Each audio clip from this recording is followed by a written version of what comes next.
Everybody, to the people joining us on the live stream or watching us later on YouTube, to the people in the hall, thank you very much for coming. Welcome to this meeting, a much needed presentation at this time as the crisis in our country and globally is deepening. Economic crisis, the inflation crisis, the cost of living crisis, combined with the most rampant drive to war, the escalation of wars all over the globe, and increasing tensions between the imperialist bloc and anybody they see as an obstruction to their domination of the globe, and the way these crises are interacting with one another. It's really important for us to get back to basics and understand exactly where we are and what it is we're trying to do. If we don't understand the nature of the forces we're dealing with, we can't understand what our strategy and tactics need to be. If we don't understand the root causes of the problems we're looking at, we can't work out the ultimate solutions to them. And what we don't want to be in the business of is building mass movements to demand quick fixes that don't tackle the root causes of the problem and leave us in a situation where ultimately in a year or 2 years or 10 years, we or our children are having the same fight over and over again because we haven't actually dealt with the root cause of all of our problems. So today, I'm not going to talk about why these pamphlets are important, these works of Lenin, foundational texts of organising the fight against imperialism, organising party work, getting working class organisation going, because that's what our speakers are going to talk about, and they're going to do a much better job than I would in introducing them. But suffice it to say that when we are facing a crisis as we are, when the working class is so disorganised and lacking in theoretical clarity, what we need is to come back to basic principles and ask ourselves, from the experience of the revolutionary movement, how do we understand the tasks that face us, and how do we organise ourselves so that the working class can win, can remove the conditions that are creating all this misery and go forward into a better life. So that's fundamentally why we do what we do and why we're looking at these particular pamphlets today, these works of Lenin, which set out some very important principles of how one organises the struggle in these type of conditions. Before we ask our first speaker, Comrade Ella, to speak on Lenin's pamphlet, What is to be Done, I just want to say a few words about the passing of our comrade of Joel, because today is his funeral. We're very sorry many of us who are here today would have liked to have been at the funeral. Having already committed to this meeting, we felt that it was the right thing, given the conditions that we're in, that I've just outlined, to go ahead with the meeting. We're very sorry not to be at the funeral because Joel was one of us. Not only he was a member of our party, but he was a lifelong fighter against racism, against imperialism, for socialism. He was someone all his life who never lost sight of the working class's future, its bright future in socialism. From the earliest days of his political activity right through to the end of his life, he always had faith in the working class and its ability to win the struggle and come through and build socialism. So in memory of Avtar, I'd like us please to give a minute's silence before we proceed with the rest of the meeting. Okay, Dad?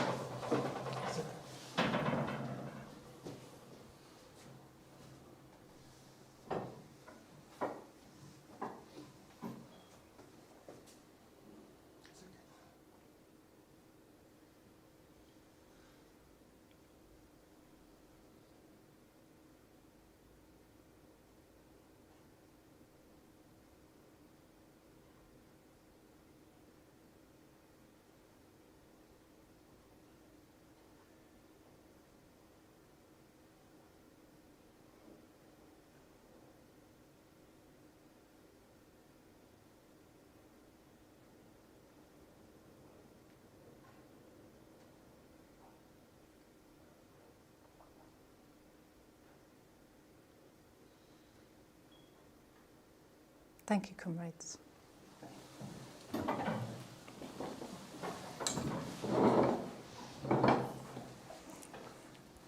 So I will now pass the microphone to Comrade Ella and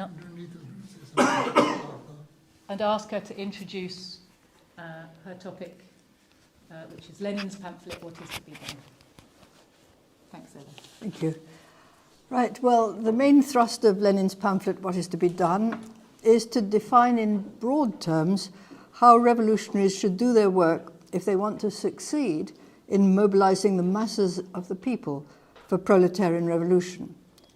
Most of the pamphlet is devoted to lambasting the variety of opportunism he called economism, and contrasting the type of work that revolutionaries should be doing as opposed to what this type of opportunist considered appropriate. He then goes on to explain how important a national newspaper is, both for imparting information, raising class consciousness among the workers, and helping to forge a centralized revolutionary organization that would give maximum impact to the revolutionary propaganda by ensuring its distribution on a national level and not piecemeal in various local levels.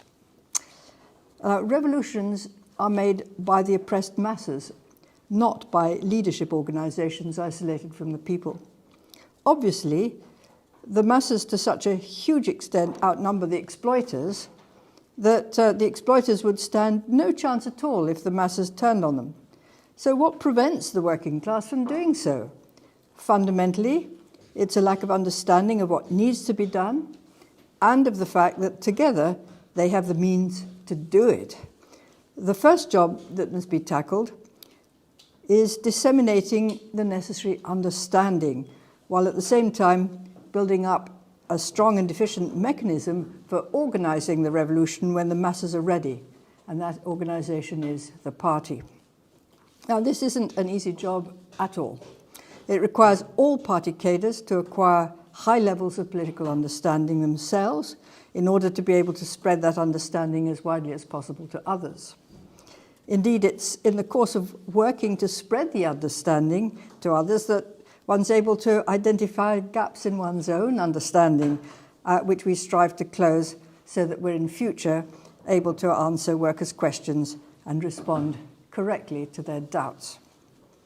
In pre-revolutionary Russia, it would be hard to convince workers because of the prevalence of religious belief that persuaded people that they must accept their fate. Now, religion is not such a problem for us, but bourgeois ideology is blasted through to workers via radio, television, which Lenin didn't have to contend with, as well as through the education system and through the overwhelming weight of opportunism operating in the working class movement, principally, but not exclusively, through the Labour Party. In Lenin's day, the work of revolutionaries was hampered by the overtly repressive nature of the state, which was forever intervening to put the revolutionaries out of action, whether by imprisonment or just murdering them. For the moment, this isn't a major problem in this country, but just as much damage is done by the widespread illusions in bourgeois parliamentarism and bourgeois elections, which lead people to believe that, oh, if only they could get an honest person elected to parliament or even a local council, oh, he or she would be in a position to put everything right, or at least implement meaningful reforms. However, regardless of the different nature of the obstacles in the way of effective revolutionary work, the basic task of revolutionaries is the same, and that is to diffuse revolutionary ideology among the working class and other oppressed masses. The first point to be noted is that it's necessary to take revolutionary ideology to the working class because the working class is not able to generate that understanding spontaneously. And if I can quote from Lenin here, he has said, "We have said that there could not have been social democratic consciousness." I should mention that when Lenin's talking about social democratic, he means communist. So if it's a quote from Lenin and he says social democratic, he means communist, because in those days the social democrats hadn't yet disgraced themselves and made it necessary to change the name of the party from Social Democratic Party to the Communist Party. but I'll keep talking about social democrat in quotes of Lenin rather than try to change it for you. So we've said that there could not have been social democratic consciousness among the workers. It would have to be brought to them from without. The history of all countries shows that the working class, exclusively by its own effort, is able to develop only trade union consciousness, i.e. the conviction that it's necessary to combine in unions, fight the employers, and strive to compel the government to pass necessary labour legislation, etc. The theory of socialism, however, grew out of the philosophic, historical and economic theories elaborated by educated representatives of the propertied classes, by intellectuals. By their social status, the founders of modern scientific socialism, Marx and Engels, themselves belonged to the bourgeois intelligentsia. In the very same way in Russia, the theoretical doctrine of social democracy arose altogether independently of the spontaneous growth of the working class movement. It arose as a natural and inevitable outcome of the development of thought among the revolutionary socialist intelligentsia, unquote. So the Marxist understanding of the movement of history, the nature of capitalism, the nature of the socialism that must replace it, etc., arise from deep scientific understanding that can no more be generated spontaneously by the masses than physics or chemistry. The masses are, of course, perfectly capable of understanding these things should they need to and put their mind to it. But it's necessary for a teacher to bring that knowledge to them. The revolutionary worker goes among the masses precisely at those times when the masses begin to understand spontaneously that the system is not working for them and they're therefore looking for solutions. However, not all workers reach that spontaneous understanding at the same time. There'll be some advanced workers who start looking for solutions much sooner than others. And it's our endeavour to attract these advanced workers to our Communist Party, to train them as revolutionaries in as great a number as possible, so that when, as a result of deteriorating living standards and or involvement in unjust wars, broader sections of the working class begin to look for solutions, we have a large and well-trained enough organisation to be able to meet their needs, both for knowledge and for revolutionary organisation. The biggest obstacle facing us is the fact that social democratic prejudice, that's Labour Party class collaborationist in this context prejudice, is deeply embedded in the working class movement. Since, as an imperialist country, with the wealth they've hijacked from oppressed countries, the ruling class has been able judiciously to buy social peace by providing a middle-class standard of life to working class leaders and offering certain benefits to the broad masses of the people, such as free healthcare, education, pensions, dole. These aren't given generously, but sufficiently to head off the level of popular discontent that would trigger riots. At the same time, workers' unions, heavily linked to the Labour Party, have over the years often been able successfully to fight for slightly better pay or working conditions, and that the ruling class has only conceded, albeit reluctantly, because its imperialist interests enable it to do so without bankrupting itself. Although the illusions in social democracy are rapidly fading as the Labour Party remolds itself more and more in the image of the Tories in order to reassure the ruling class that capitalism is safe in their hands, nevertheless, the illusions in parliamentarism still persist. The unions, which had become very passive at the behest of their Labour Party bosses, are at last becoming more active in organising working class resistance in the face of the abrupt decline in living standards that has hit the working masses because of the capitalist economic crisis aggravated by the costs of war. And the situation is going to get much worse. It's to be expected in the circumstances that workers who'd previously seen no point in joining the union, which has led in the past to massive declines in membership, they will now join and take part in the resistance taking place. In so doing, these workers become advanced workers, workers actively looking for a solution to the problems faced by their class. In other words, the pool of people who can be expected to be receptive to communist ideas is starting to increase. It's up to us to bring the understanding that trade unionism just isn't enough and to try to recruit them to become revolutionaries. We will be strenuously opposed in this endeavour by most of the trade union leadership, which will devote itself to keep its movement within the bounds of capitalism. So, in response to this situation, there are two main views as to how revolutionaries should proceed. The opportunist view is that all that revolutionaries have to do is to join the working class struggles and jolly them along, perhaps producing encouraging leaflets, joining picket lines, and perhaps arranging sandwiches for striking workers. Become their friends. Get them to trust you. Oh, don't present them with revolutionary ideas because that might put them off. There'll be time enough for that once you've gained their trust. This is a message very much acceptable to the class collaborationist trade union bosses. Lenin characterized this view as the worship of spontaneity.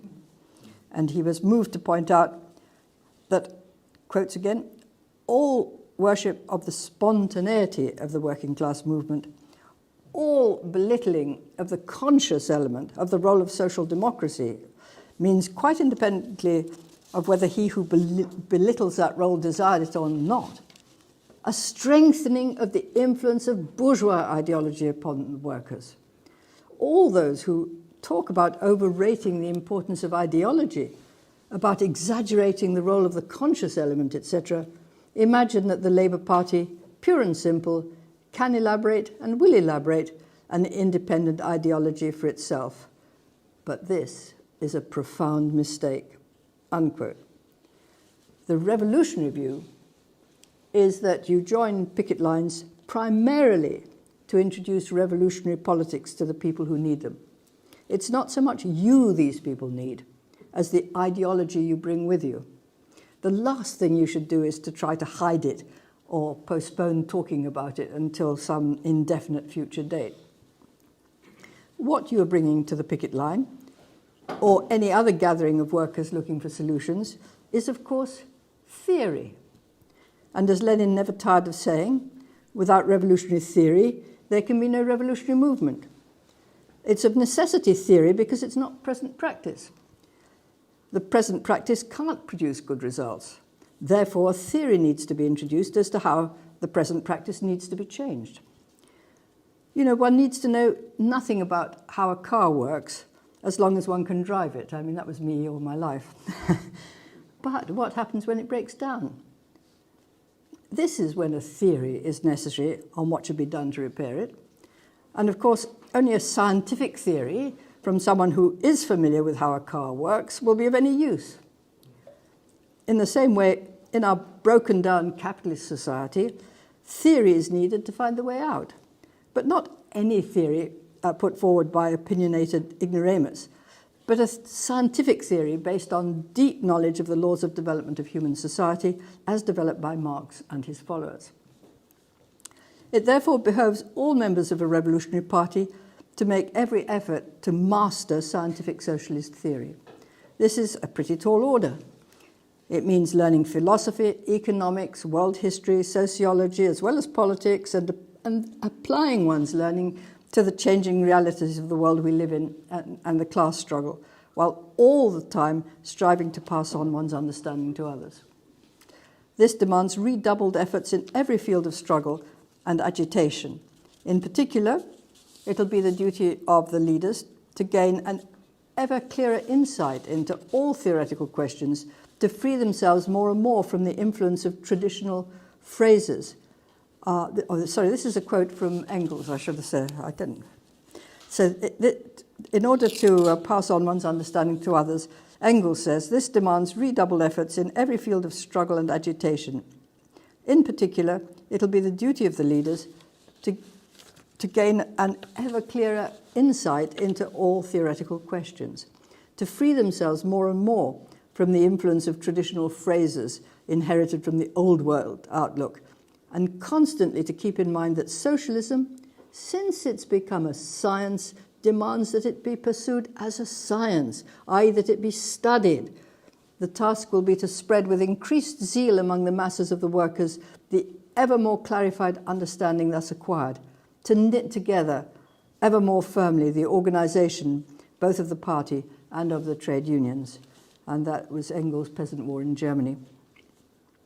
However, the opportunists who think only practical work such as cheerleading striking workers or electioneering in bourgeois elections has any value regard work on questions of theory as not counting as work at all.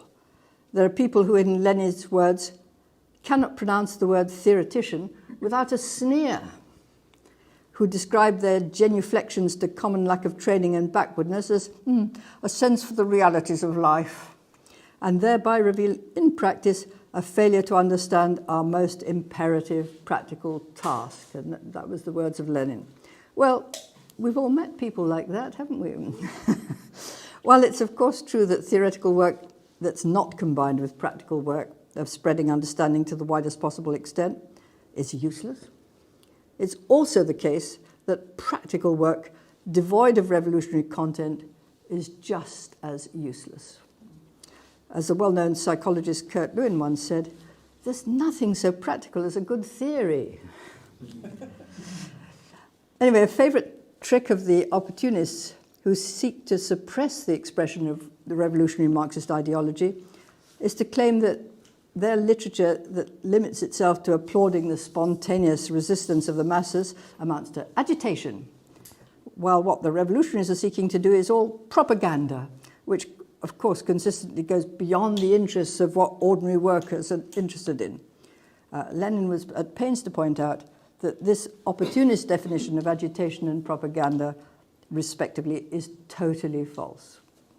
The propagandist, he says, dealing with, say, the question of unemployment, must explain the capitalistic nature of crises, the cause of their inevitability in modern society, the necessity for the transformation of this society into a socialist society, etc. In a word, he must present many ideas, so many indeed that they'll be understood as an integral whole only by a comparatively few persons. The agitator, however, speaking on the same subject, will take as an illustration a fact that's most glaring and most widely known to his audience, say, the death of an unemployed worker's family from starvation, the growing impoverishment, etc., and utilizing this fact known to all will direct his efforts to present a single idea to the masses, e.g. the senselessness of the contradiction between the increase of wealth and the increase of poverty. He will strive to rouse discontent and indignation among the masses against this crying injustice, leaving a more complete explanation of this contradiction to the propagandist. Consequently, says Lenin, the propagandist operates chiefly by means of the printed word, the agitator by means of the spoken word.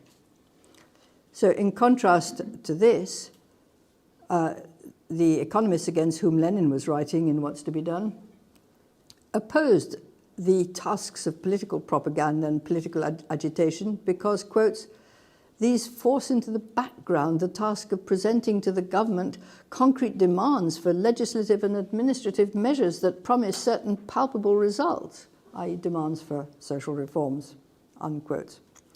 And Lenin would certainly never have objected to a propagandist leaflet being distributed among his agitators' audience that explained the reasons for the senseless contradiction between the increase of wealth and the increase of poverty in more detail. So much of the reluctance to talk theory to the masses, even the advanced workers, stems from an elitist belief that only a person who's received a high level of education is capable of understanding theory, and that relatively uneducated workers are too thick to understand such things. This, of course, is total nonsense. Less educated people can understand the most complex ideas if they feel that they need to and if they put their mind to it. What is true is that highly educated workers generally have more time and skills at their disposal that enable them to access advanced theory more easily. But this is all the more reason why they should put their skills to work to impart their understanding to those who do not have these advantages, in particular the advanced workers. And they should not be surprised to find when they do so that ordinary workers are predisposed by their life experience to accept these theories far more easily than those who've been more privileged. Lenin, in making this point, suggested that workers might address communists in the following terms. And he's imagining a worker speaking to a communist. He says, the economic struggle of the workers against the employers and the government, about which you make such a fuss as if you discovered a new America, is being waged in all parts of Russia, even the most remote, by the workers themselves who've heard about strikes, but who've heard almost nothing about socialism.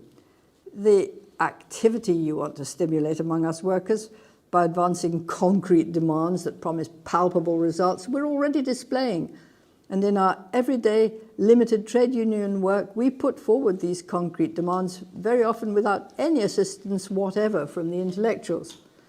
But such activity is not enough for us. We're not children to be fed on the thin gruel of economic politics alone. We want to know everything that others know. We want to learn the details of all aspects of political life and to take part actively in every single political event. In order that we may do this, the intellectuals must talk to us less of what we already know and tell us more about what we do not yet know and what we can never learn from our factory and economic experience, namely political knowledge. You intellectuals can acquire this knowledge, and it's your duty to bring it to us in 100 and 1,000-fold greater measure than you've done up to now. And you must bring it to us not only in the form of discussions, pamphlets, and articles, which very often, pardon our frankness, are rather dull, but precisely in the form of vivid exposures of what our government and governing classes are doing at this very moment in all spheres of life, unquote. So another tendency of those who worship spontaneity is a desire to shun all issues that don't touch on the workers' present situations. A war in a foreign country? Boring. Even a strike in a different part of the country? Boring. Workers are only interested in what's local to them. Again, a profound mistake in Lenin's view. And he says social democracy, in the old-fashioned sense, leads the struggle of the working class not only for better terms for the sale of labour power, but for the abolition of the social system that compels the propertyless to sell themselves to the rich.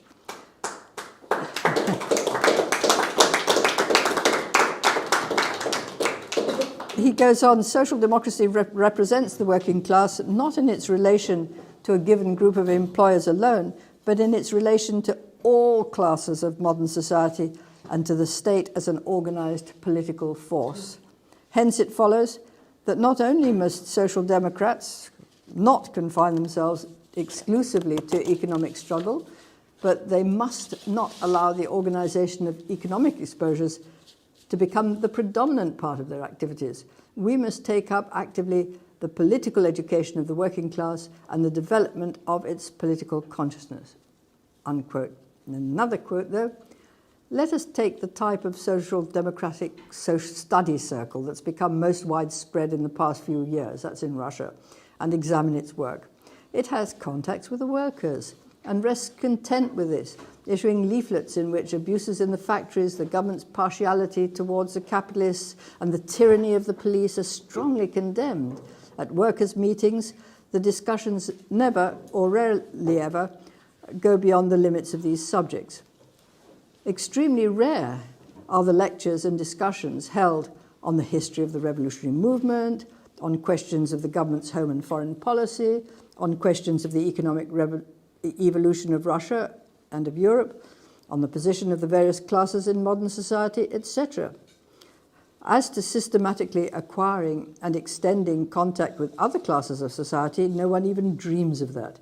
In fact, the ideal leader, as the majority of the members of such circles picture him, is something far more in the nature of a trade union secretary than a socialist political leader. For the secretary of any, say, English trade union always helps the workers to carry on the economic struggle. He helps them to expose factory abusers explains the injustice of the laws and of measures that hamper the freedom to strike and to picket, i.e. to warn all and sundry that a strike is proceeding at a certain factory. He explains the partiality of arbitration court judges who belong to the bourgeois classes, etc. In a word, every trade union secretary conducts and helps to conduct the economic struggle against employers and the government. It can't be too strongly maintained that this is still not social democracy, that the Social Democrats' ideal should not be the trade union secretary, but the tribune of the people, who's able to react to every manifestation of tyranny and oppression, no matter where it appears, no matter what stratum of class of the people it affects, who's able to generalize all these manifestations and produce a single picture of police violence and capitalist exploitation, who's able to take advantage of every event, however small, in order to set forth before all his socialist convictions and his democratic demands in order to clarify for all and everyone the world historic significance of the struggle for the emancipation of the proletariat.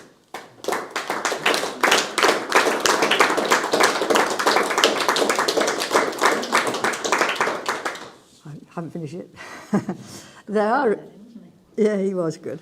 There are revolutionaries, in quotes, who imagine that it's better in Britain today not to go banging on about the war in Ukraine and the imperialist preparations for an all-out war against Russia and China. Surely, if people think these things don't affect them, it's our job to demonstrate to them that they do, and to get them thinking about what can be done to prevent the imperialists from launching such a war, if and when it should happen. The war in Ukraine has direct relevance for the cost of living crisis, which itself affects not only people in work, but all members of the working class. How is it possible to want to minimize the question of war in our agitation among the masses? Equally, Lenin emphasizes that it's by no means only in industrial struggles that advanced workers can be found. They're also to be found in broad organizations founded to promote progressive causes. And examples in this country might be Stop the War and Palestine Solidarity Campaign. These organizations, we know from practice, tend to be dominated by social democrats in the modern sense, who try to ensure that the voice of revolutionary socialism is stifled within their organization, on its platforms and in its publications. But nevertheless, every effort should be made to address their followers in whatever ways may be open to us. Another venue has been the Workers' Party of Britain, that attracted those people whose illusions in social democracy, and in some cases parliamentarism, had been shattered by the downfall of Jeremy Corbyn. Here we entered into an alliance with a progressive non-communist, George Galloway, who sought to organise such people to create a party that would give voice to the interests of the working class, now that it was clear the Labour Party would certainly never do it. Was it wrong? Was it opportunist for us to form an alliance? And Lenin's answer would certainly have been, not at all. On the contrary, the representatives of the latter trend, and he's talking about the legal Marxists, i.e. non-revolutionary Marxists, are natural and desirable allies of social democracy in the old sense, as its democratic tasks brought to the fore by the prevailing situation in Russia are concerned. But an essential condition for such an alliance must be the full opportunity for socialists to reveal to the working class that its interests are diametrically opposed to the interests of the bourgeoisie, unquote. Lenin warned that nevertheless, such alliances will not necessarily last forever, as the non-revolutionary elements seek to suppress the expression of revolutionary Marxist ideology, very often in the name of Marx. And he says, this is Lenin, however, the Bernsteinian and critical trend to which the majority of the legal Marxists turned deprived the socialists of this opportunity and demoralized the socialist consciousness by vulgarizing Marxism, by advocating the theory of blunting social contradictions, by declaring the idea of the social revolution and of the dictatorship of the proletariat to be absurd, by reducing the working class movement and the class struggle to narrow trade unionism and to a realistic struggle for petty gradual reforms, This was synonymous with bourgeois democracy's denial of socialism's right to independence and consequently of its right to existence. In practice, it meant striving to convert the nascent working class movement into an appendage of the liberals. Naturally, under such circumstances, the rupture was necessary, unquote. And our own experience would appear to be following a similar trajectory. Lenin also dealt with the question of whether we should self-censor for the sake of unity. His answer was certainly not. He says, we're marching in a compact group along a precipitous and difficult path, firmly holding each other by the hand. We're surrounded on all sides by enemies, and we have to advance almost constantly under fire. We have combined, by a freely adopted decision, for the purpose of fighting the enemy, and not of retreating into the neighbouring marsh, the inhabitants of which, from the very outset, have reproached us with having separated ourselves into an exclusive group and with having chosen the path of struggle instead of the path of conciliation. And now, some among us begin to cry out, oh, let's go into the marsh. And when we begin to shame them, they report, oh, what backward people you are. Are you not ashamed to deny us the liberty to invite you to take a better road? Oh, yes, gentlemen, you are free not only to invite us, but to go yourselves wherever you will, even into the marsh. In fact, we think the marsh is your proper place. And we are prepared to render you every assistance to get there. Only let go of our hands. Don't clutch at us and don't besmirch the grand word freedom, for we too are free to go where we please, free to fight, not only against the marsh, but against those who are turning towards the marsh. In fact, it's our revolutionary duty to do so.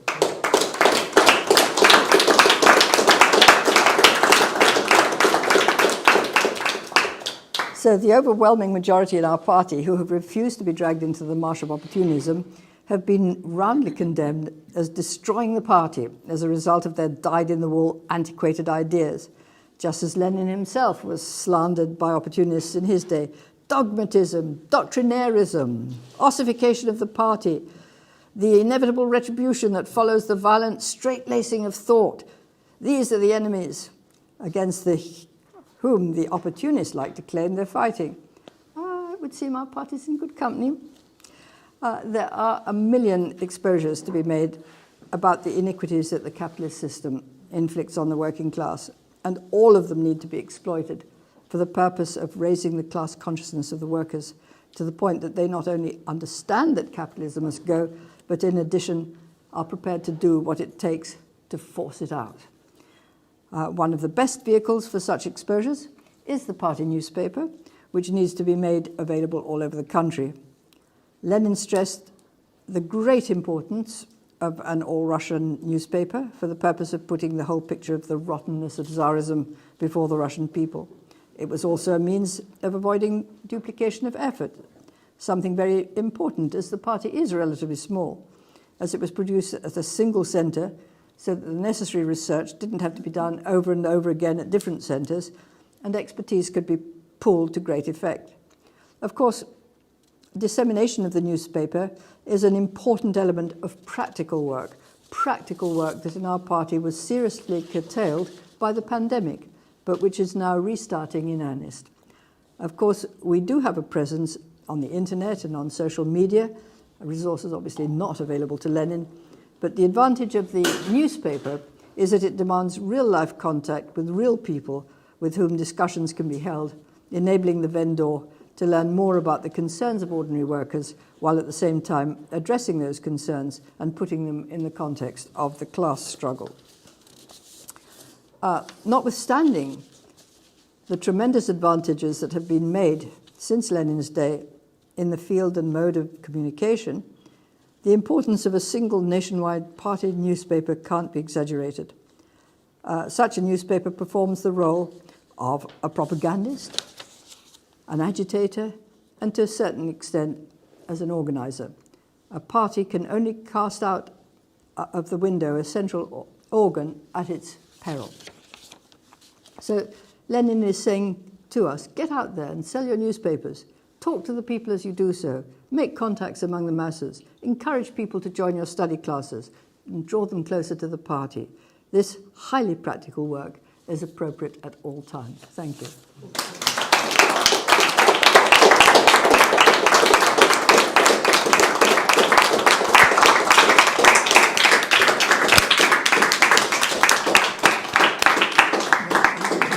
Lucy, can you give me some tissues? Have we stopped the stream now?